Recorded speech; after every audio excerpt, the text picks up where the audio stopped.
नमस्कार दोस्तों, स्वागत है आपका मुंशी प्रेमचंद की एक और यथार्थपूर्ण पर दिल को छू लेने वाली हिंदी कहानी में। आज की कहानी का शीर्षक है दो कब्रें। आइए शुरू करते हैं। अब न वह यौवन है, न वह नशा, न वह उन्माद। वह महफिल उठ गई, वह दीपक बुझ गया जिससे महफिल की रौनक थी। वह प्रेम पूर्ति कब्र की गोद में सो रही है।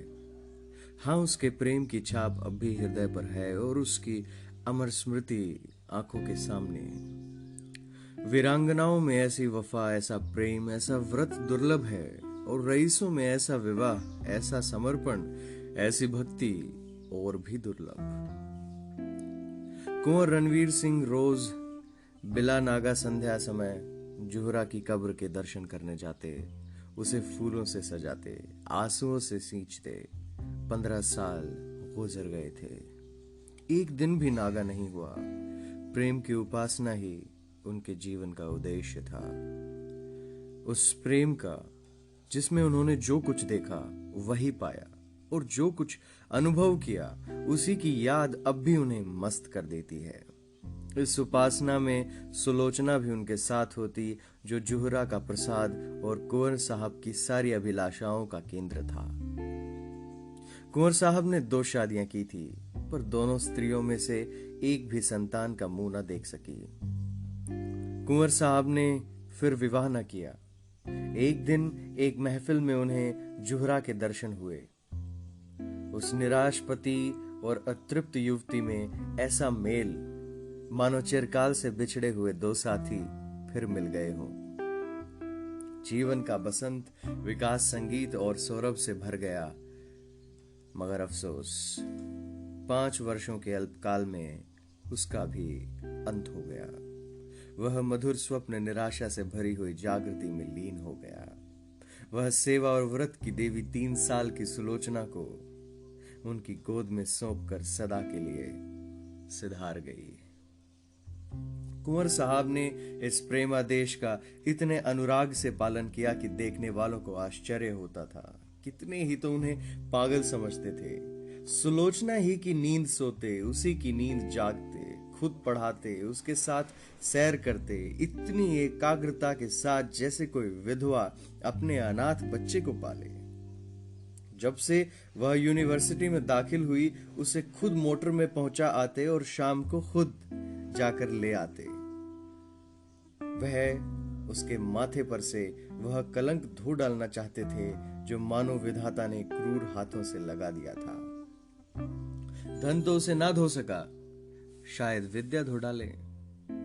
एक दिन शाम को कुंवर साहब जुहरा के मजार को फूलों से सजा रहे थे और सुलोचना कुछ दूर खड़ी अपने कुत्ते को गेंद खिला रही थी कि सहसा उसने अपने कॉलेज के प्रोफेसर डॉक्टर रामेंद्र को आते देखा। सकुचाकर मुंह फेर लिया, मानो उन्हें देखा नहीं।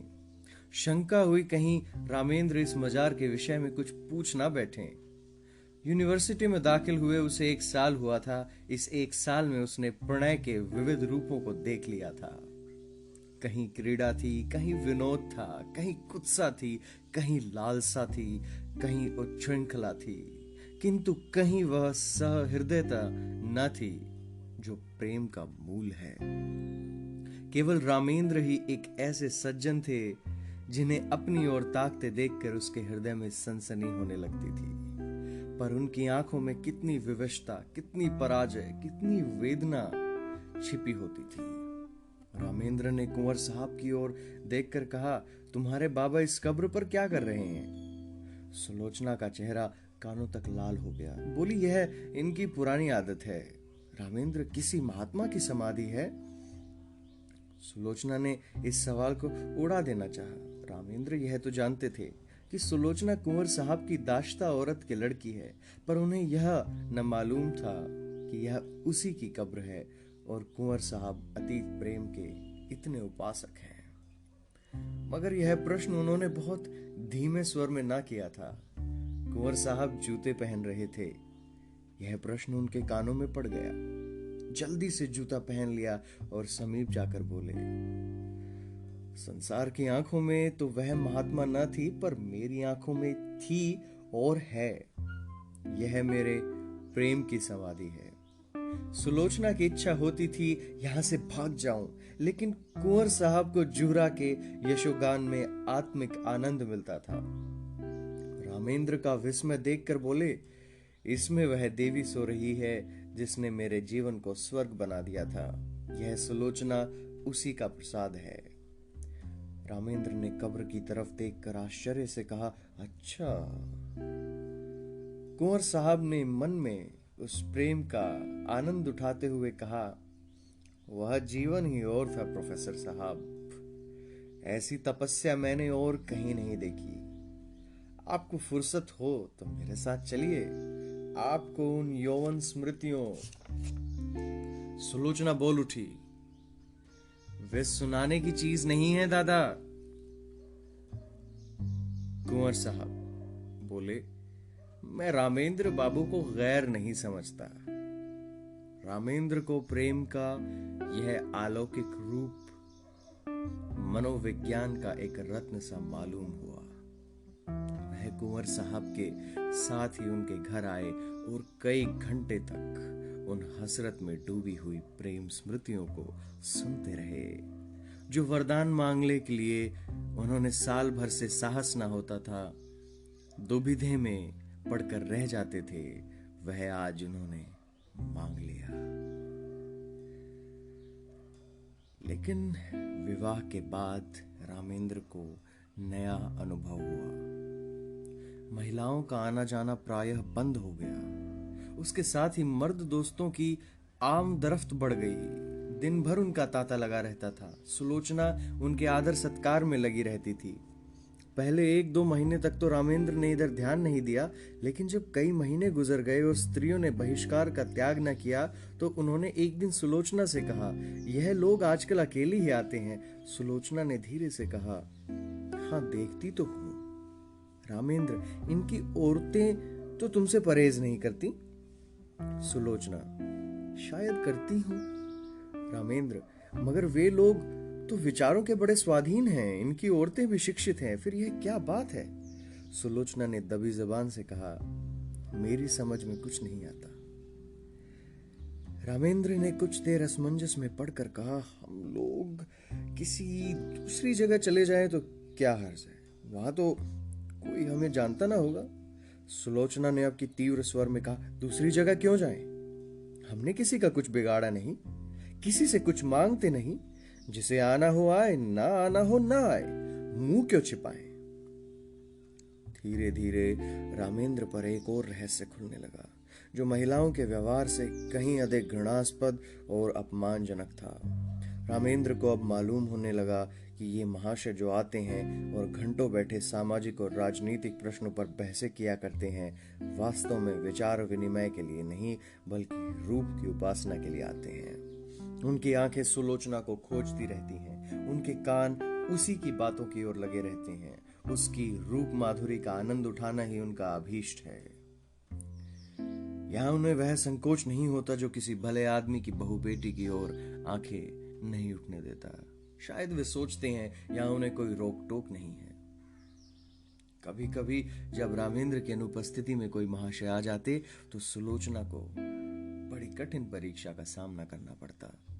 अपने चितवनों से, अपने कुत्सित संकेतों से, अपनी रहस्यपूर्ण बातों से, अपनी लंबी सांसों से उसे दिखाना चाहते थे कि हम भी तुम्हारी कृपा के भिखारी हैं।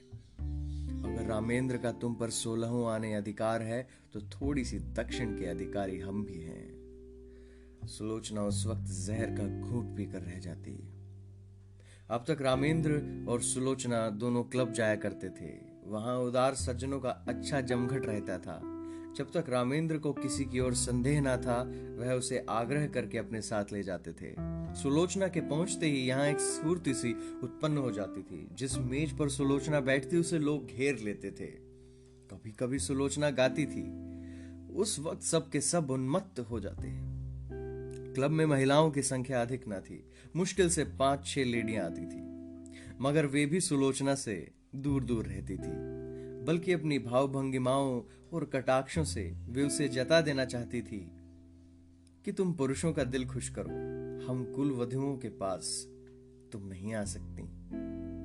लेकिन जब रामेंद्र पर इस कटु सत्य का प्रकाश हुआ तो उन्होंने क्लब जाना छोड़ दिया, मित्रों के यहाँ आना जाना भी कम कर दिया और अपने यहाँ आने वालों की भी उपेक्षा करने लगे। वह चाहते थे कि मेरे एकांतवास में कोई विघ्न न डाले। आखिर उन्होंने बाहर आना जाना छोड़ दिया। अपने चारों ओर छल कपट का जाल सा बिछा मालूम होता था। किसी पर विश्वास न कर सकते थे, किसी से सद्व्यवहार की आशा नहीं। सोचते ऐसे धूर्त कपटी दोस्ती की आड़ में गला काटने वाले आदमियों से मिले ही क्यों। वे स्वभाव से मिलनसार आदमी थे, पक्के यारबाश। यह एकांतवास जहां न कोई सैर थी, न विनोद, न कोई चहल पहल, उनके लिए कठिन कारावास से कम न था। यद्यपि कर्म और वचन से सुलोचना की दिलजोई करते रहते थे, लेकिन सुलोचना की सूक्ष्म और सशंक आंखें इस बात से अनभिज्ञ न थी कि यह अवस्था इनके लिए दिन दिन असह होती जाती थी। वह दिल में सोचती, इनकी यह दशा मेरे ही कारण तो है, मैं ही तो इनके जीवन का कांटा हो गई। एक दिन उसने रामेंद्र से कहा, आजकल क्लब क्यों नहीं चलते? कई सप्ताह हुए घर से निकलते तक नहीं। रामेंद्र ने बेदिली से कहा, मेरा जी कहीं जाने को नहीं चाहता, अपना घर सबसे अच्छा है। सुलोचना बोली, जी तो उगता ही होगा, मेरे कारण यह तपस्या क्यों करते हो? मैं तो ना जाऊंगी। उन स्त्रियों से मुझे घृणा होती है, उनमें एक भी ऐसी नहीं जिसके दामन पर काले दाग ना हो, लेकिन सब सीता बनी फिरती हैं। मुझे तो उनकी सूरत से चिढ़ हो गई है। मगर तुम क्यों नहीं जाते? कुछ दिल ही बहल जाएगा। रामेंद्र, दिल नहीं पत्थर बहलेगा। जब अंदर आग लगी हो तो बाहर शांति का। सुलोचना चौंक पड़ी। आज पहली बार उसने रामेंद्र के मुंह से ऐसी बात सुनी। वह अपने ही को बहिष्कृत समझती थी। अपना अनादर जो कुछ था उसका था।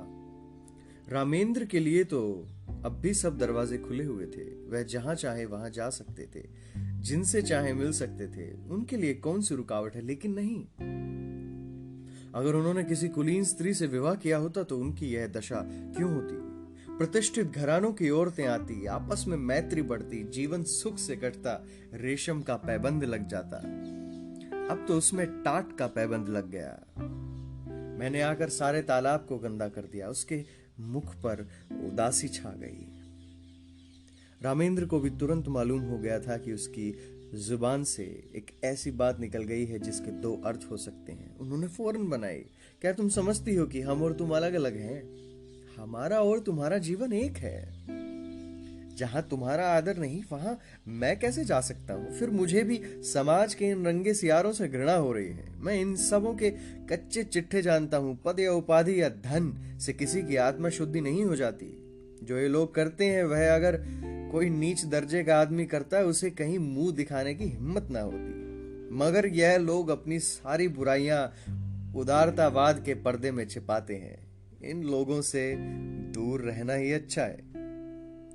सुलोचना का चित्त शांत हो गया। दूसरे साल सुलोचना की गोद में एक चांद सी बालिका का उदय हुआ। उसका नाम रखा गया शोभा। कुंवर साहब का स्वास्थ्य इन दिनों कुछ अच्छा न था। मंसूरी गए थे। यह खबर पाते ही रामेंद्र को तार कर दिया कि जच्चा और बच्चा को लेकर यहां आ जाओ।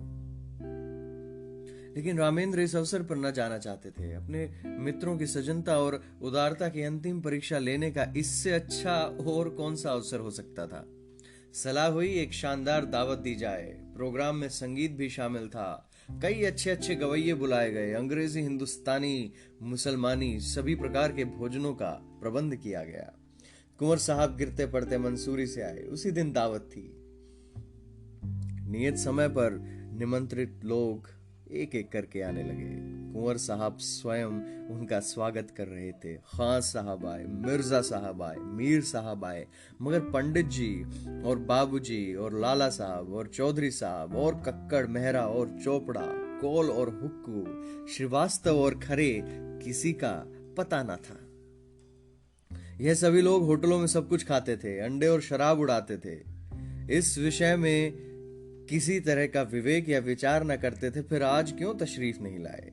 इसलिए नहीं कि छूत-छात का विचार था, बस इसलिए कि वह अपनी उपस्थिति को इस विवाह के समर्थन की सनद समझते थे और वह सनद देने की उनकी इच्छा न थी। 10 बजे रात तक कुंवर साहब फाटक पर खड़े रहे। जब उस वक्त तक कोई न आया तो कुंवर साहब ने आकर रामेंद्र से कहा, अब लोगों का इंतजार फजूल है, मुसलमानों को खिला दो और बाकी सामान गरीबों को खिला दो। रामेंद्र एक कुर्सी पर हतबुद्धि से बैठे हुए थे। कुंठित स्वर में बोले, जी हाँ, यही तो मैं सोच रहा हूं। कुंवर, मैंने तो पहले ही समझ लिया था, हमारी तौहीन नहीं हुई, खुद उन लोगों की कलई खुल गई। रामेंद्र, खैर परीक्षा तो हो गई, कहिए तो अभी जाकर एक एक की खबर लूं। कुंवर साहब ने विस्मित होकर कहा, क्या उनके घर जाकर? रामेंद्र, जी हाँ, पूछूं कि आप लोग जो समाज सुधार का राग अलापते फिरते हैं वह किस बल पर? कुंवर, व्यर्थ है, जाकर आराम से लेटो। नेक और बद की सबसे बड़ी पहचान अपना दिल है। अगर हमारा दिल गवाही दे यह काम बुरा नहीं तो फिर सारी दुनिया मुंह फेर ले, हमें किसी की परवाह न करनी चाहिए। रामेंद्र, लेकिन मैं इन लोगों को यूं ना छोड़ूंगा, एक एक की पखिया उधेड़ कर ना रख दूं तो नाम नहीं। यह कहकर उन्होंने पत्तल और सकोरे उठवा उठवा कर कंगालों को देना शुरू किया। रामेंद्र सैर करके लौटे ही थे कि वैश्याओं का एक दल सुलोचना को बधाई देने के लिए आ पहुंचा। जुहरा की एक सगी भतीजी थी गुलनार, सुलोचना के यहाँ पहले बराबर आती जाती थी, इधर 2 साल से ना आई थी। यह उसी का बधावा था। दरवाजे पर अच्छी खासी भीड़ हो गई थी। रामेंद्र ने यह शोरगुल सुना। गुलनार ने आगे बढ़कर उन्हें सलाम किया और बोली, बाबूजी, बेटी मुबारक, बधावा लाई हूं। रामेंद्र पर मानो लकवा सा गिर गया, सिर झुक गया और चेहरे पर काली मासी पुत गई। न मुंह से बोले, न किसी को बैठने का इशारा किया, न वहां से हिले, बस मूर्तिवत खड़े से रह गए।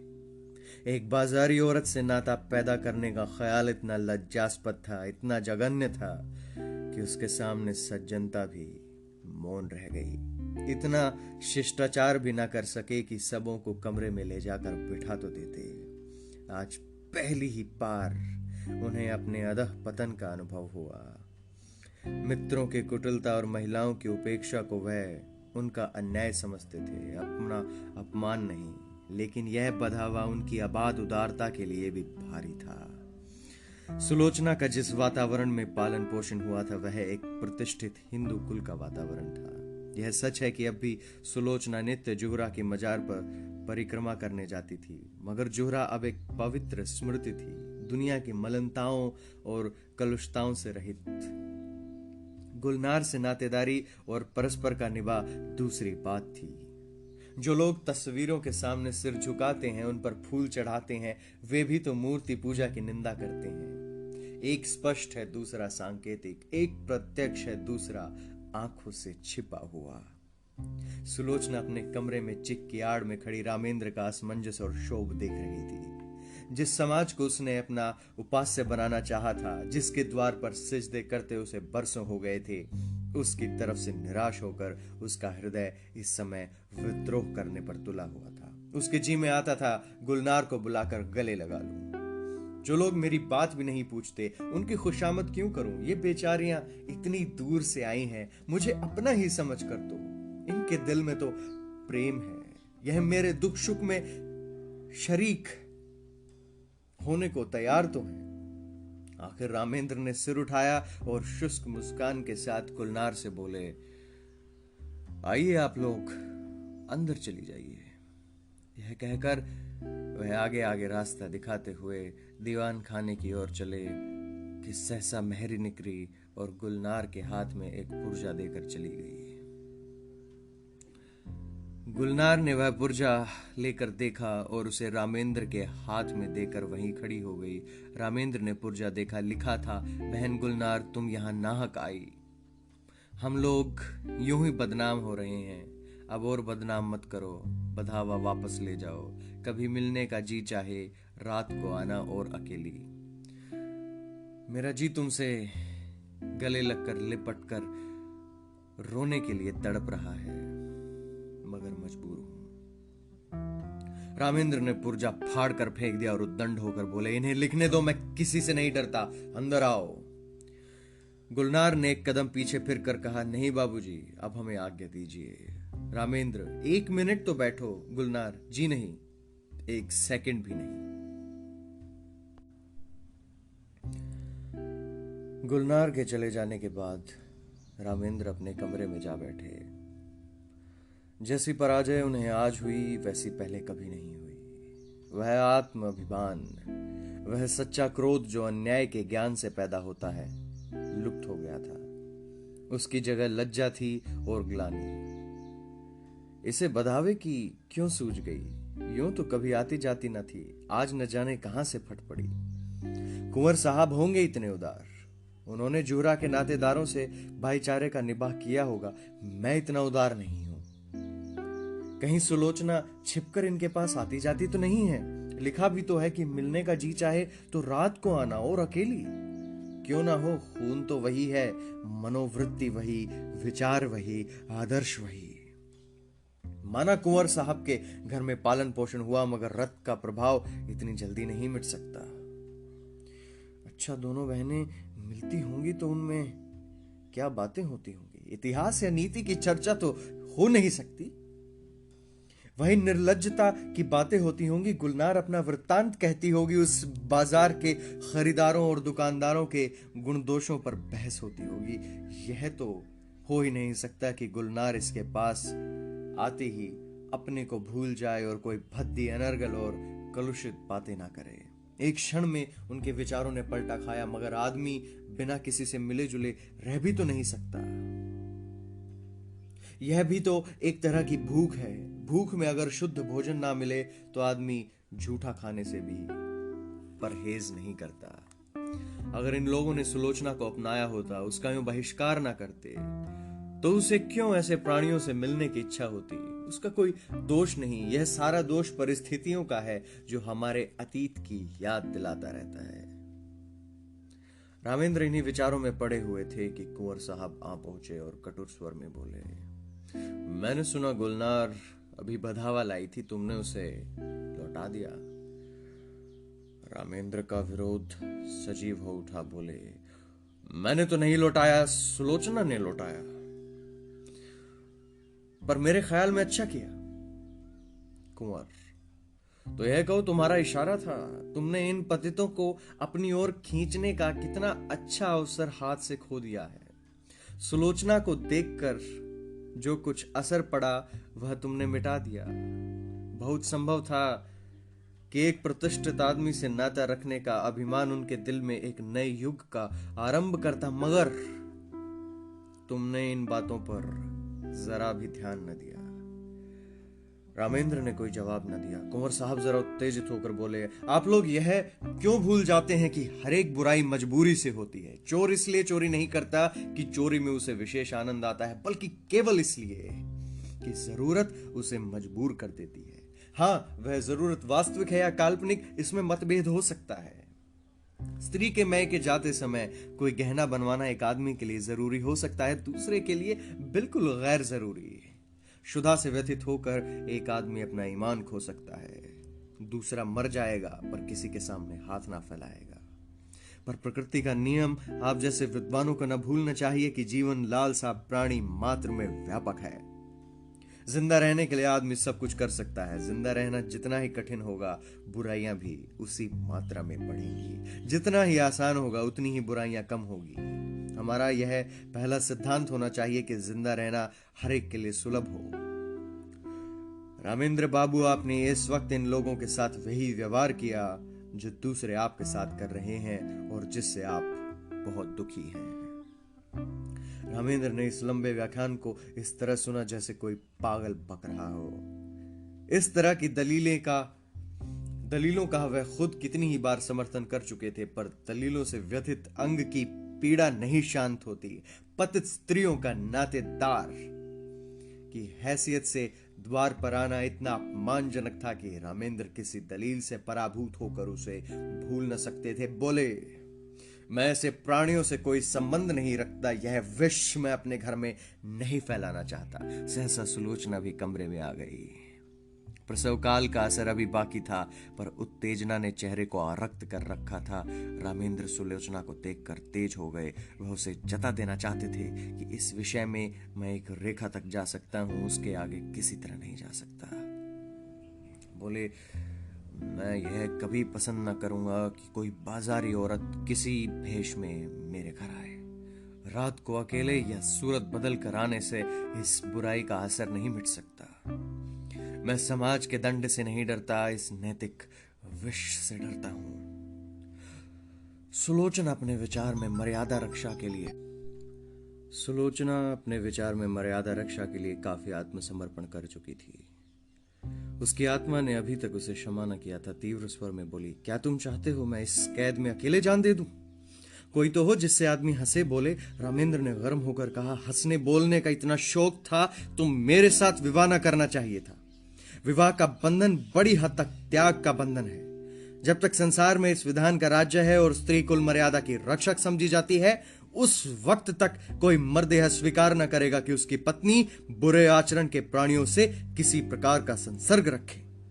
कुंवर साहब समझ गए थे कि वाद विवाद से रामेंद्र और भी जिद पकड़ लेंगे और मुख्य विषय लुप्त हो जाएगा। इसलिए नम्र स्वर में बोले, लेकिन बेटा, यह क्यों ख्याल करते हो कि ऊंचे दर्जे की पढ़ी लिखी स्त्री दूसरों के प्रभाव में आ जाएगी, अपना प्रभाव न डालेगी? रामेंद्र, इस विषय में शिक्षा पर मेरा विश्वास नहीं। शिक्षा ऐसी कितनी बातों को मानती है जो रीति नीति की और परंपरा की दृष्टि से त्याज्य है। अगर पांव फिसल जाए तो हम उसे काट कर फेंक नहीं देते, पर मैं इस दवस वहल के सामने सिर झुकाने को तैयार नहीं हूं। मैं स्पष्ट कह देना चाहता हूं कि मेरे साथ रहकर पुराने संबंधों का त्याग करना पड़ेगा। इतना ही नहीं, मन को ऐसा बना लेना पड़ेगा कि ऐसे लोगों से उसे खुद घृणा हो। हमें इस तरह का अपना संस्कार करना पड़ेगा कि समाज अपने अन्याय पर लज्जित हो, ना यह कि हमारे आचरण ऐसे भ्रष्ट हो जाएं कि दूसरों की निगाहों में यह तिरस्कार औचित्य का स्थान पा जाए। सुलोचना ने उद्धृत होकर कहा, स्त्री इसके लिए मजबूर नहीं है कि वह अपनी आंखों से देखे और अपने कानों से सुने। उसे यह निश्चय करने का अधिकार है कि कौन सी चीज उसके हित की है और कौन सी नहीं। कुंवर साहब भयभीत होकर बोले, सिल्लो, तुम भूली जाती हो कि बातचीत में हमेशा मुलायम शब्दों का व्यवहार करना चाहिए। हम झगड़ा नहीं कर रहे हैं बेटा, केवल एक प्रश्न पर अपने अपने विचार प्रकट कर रहे हैं। सुलोचना ने निर्भीकता से कहा, जी नहीं, मेरे लिए बेड़ियां तैयार की जा रही हैं। मैं इन बेड़ियों को नहीं पहन सकती। मैं अपनी आत्मा को उतना ही स्वाधीन समझती हूं जितना कोई मर्द समझता है। रामेंद्र ने अपनी कठोरता पर कुछ लज्जित होकर कहा, मैंने तुम्हारी आत्मा की स्वाधीनता को छीनने की कभी इच्छा नहीं की, और ना मैं इतना विचारहीन हूं। शायद तुम भी इसका समर्थन करोगे, लेकिन क्या तुम्हें विपरीत मार्ग पर चलते देखूं तो मैं समझा भी नहीं सकता। सुलोचना, उसी तरह जैसे मैं तुम्हें समझा सकती हूं, तुम मुझे मजबूर नहीं कर सकते। रामेंद्र, मैं इसे नहीं मान सकता। सुलोचना, अगर मैं अपने किसी नातेदार से मिलने जाऊं तो आपकी इज्जत में बट्टा लगता है। क्या इसी तरह आप यह स्वीकार करेंगे कि आपका व्यभिचारियों से मिलना जुलना मेरी इज्जत में दाग लगाता है? रामेंद्र, हां, मैं मानता हूं। सुलोचना, आपका कोई व्यभिचारी भाई आ जाए तो आप उसे दरवाजे से भगा देंगे? रामेंद्र, तुम मुझे इसके लिए मजबूर नहीं कर सकती। सुलोचना, और आप मुझे मजबूर कर सकते हैं? बेशक। क्यों? इसलिए कि मैं पुरुष हूं, इस छोटे से परिवार का मुख्य अंग हूं, इसलिए कि तुम्हारे ही कारण मुझे। रामेंद्र कहते कहते रुक गए,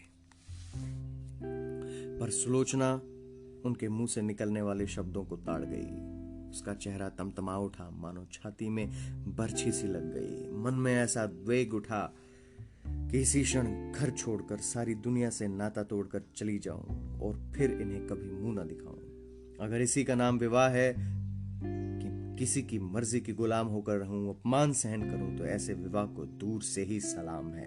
वह तैश में आकर कमरे से निकलना चाहती थी कि कुंवर साहब ने लपक कर उसे पकड़ लिया और बोले, क्या करती हो बेटी, घर में जाओ, क्यों रोती हो? अभी तो मैं जीता हूं, तुम्हें क्या गम है? रामेंद्र बाबू ने कोई ऐसी बात नहीं कही और ना कहना चाहते थे। फिर आपस की बातों का क्या बुरा मानना, किसी अवसर पर तुम भी जोजी में आए, कह लेना, यो समझाते हुए कुंवर साहब उसे अंदर ले गए।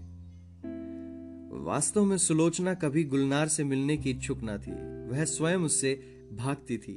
एक क्षणिक आवेश में उसने गुलनार को वह पुर्जा लिख दिया था। मन में स्वयं समझती थी इन लोगों से मेलजोल रखना मुनासिब नहीं, लेकिन रामेंद्र ने यह विरोध किया। यही उसके लिए असह्य था। यह मुझे मना क्यों करें? क्या मैं इतना भी नहीं समझती? क्या इन्हें मेरी ओर से इतनी शंका है? इसीलिए तो कि मैं कुलीन नहीं हूं। मैं अभी अभी गुलनार से मिलने जाऊंगी, जिद्दन जाऊंगी, देखूं मेरा क्या करते हैं। लाड़ प्यार में पली हुई सुलोचना को कभी किसी ने तीखी आंख से न देखा था। कुंवर साहब उसकी मर्जी के गुलाम थे। रामेंद्र भी इतने दिनों से उसका मुंह जोतते रहे थे। आज अकस्मात यह तिरस्कार और फटकार पाकर उसकी स्वेच्छा, प्रेम और आत्मीयता के सारे नातों को पैरों से कुचल डालने के लिए विकल हो रही थी। वह सब सह लेगी, पर यह धौंस, यह अन्याय, यह अपमान उससे ना सहा जाएगा। उसने खिड़की से सिर निकाल कर कोचवान को पुकारा और बोली, गाड़ी लाओ, मुझे चौक जाना है, अभी लाओ। कुंवर साहब ने चमकार कर कहा, बेटी से लोग क्या कर रही हो? मेरे ऊपर दया करो, इस वक्त कहीं मत जाओ, नहीं हमेशा के लिए पछताना पड़ेगा। रामेंद्र बाबू भी बड़े गुस्सेवर आदमी हैं, फिर तुमसे बड़े हैं, ज्यादा विचारवान हैं, उन्हीं का कहना मान जाओ। मैं तुमसे सच कहता हूं, तुम्हारी माँ जब थी तो कई बार ऐसी नौबत आई कि मैंने उनसे कहा घर से निकल जाओ, पर उस प्रेम की देवी ने कभी ड्योढ़ी के बाहर पांव नहीं निकाला। इस वक्त धैर्य से काम लो। मुझे विश्वास है जरा देर में रामेंद्र बाबू खुद लज्जित होकर तुम्हारे पास अपराध क्षमा कराने आ जाएंगे। सहसा रामेंद्र ने आकर पूछा, गाड़ी क्यों मंगवाई, कहां जा रही हो? रामेंद्र का चेहरा इतना क्रोधान्वित हो रहा था कि सुलोचना सहम उठी। दोनों आंखों से ज्वाला से निकल रही थी, नथने फड़क रहे थे, पिंडलियां कांप रही थी। यह कहने की हिम्मत ना पड़ी कि गुलनार के घर जाती हूं। गुलनार का नाम सुनते ही शायद यह मेरी गर्दन पर सवार हो जाएंगे। इस भय से वह कांप उठी। आत्मरक्षा का भाव प्रबल हो गया। बोली, जरा अम्मा के मजार तक जाऊंगी। रामेंद्र ने डांट कर कहा, कोई जरूरत नहीं वहां जाने की। सुलोचना ने कातर स्वर में कहा, क्यों, अम्मा के मजार तक जाने की भी रोक है? रामेंद्र ने उसी ध्वनि में कहा, हाँ। सुलोचना, तो फिर अपना घर संभालो, मैं जाती हूं। रामेंद्र, जाओ, तुम्हारे लिए क्या, यह नहीं सही दूसरा घर सही। अभी तक तस्मा बाकी था, वह कट गया। यूं शायद सुलोचना वहां से कुंवर साहब के बंगले पर जाती, 2-4 दिन रूठी रहती, फिर रामेंद्र उसे मना लेते और मामला तय हो जाता। लेकिन इस चोट ने समझौते और संधि की जड़ काट दी। सुलोचना दरवाजे तक पहुंची थी, वहीं चित्र लिखित सी खड़ी हो गई, मानो किसी ऋषि के शाप ने उसके प्राण खींच लिए हो। वहीं बैठ गई, न कुछ बोल सकी, न कुछ सोच सकी। जिसके सिर पर बिजली गिर पड़ी हो, वह क्या सोचे, क्या रोए, क्या बोले? रामेंद्र के वे शब्द बिजली से कहीं अधिक घातक थे। सुलोचना कब तक वहां बैठी रही, उसे कुछ खबर ना थी। जब उसे कुछ होश आया तो घर में सन्नाटा छाया हुआ था। घर की तरफ आंख उठी, 1 बज रहा था।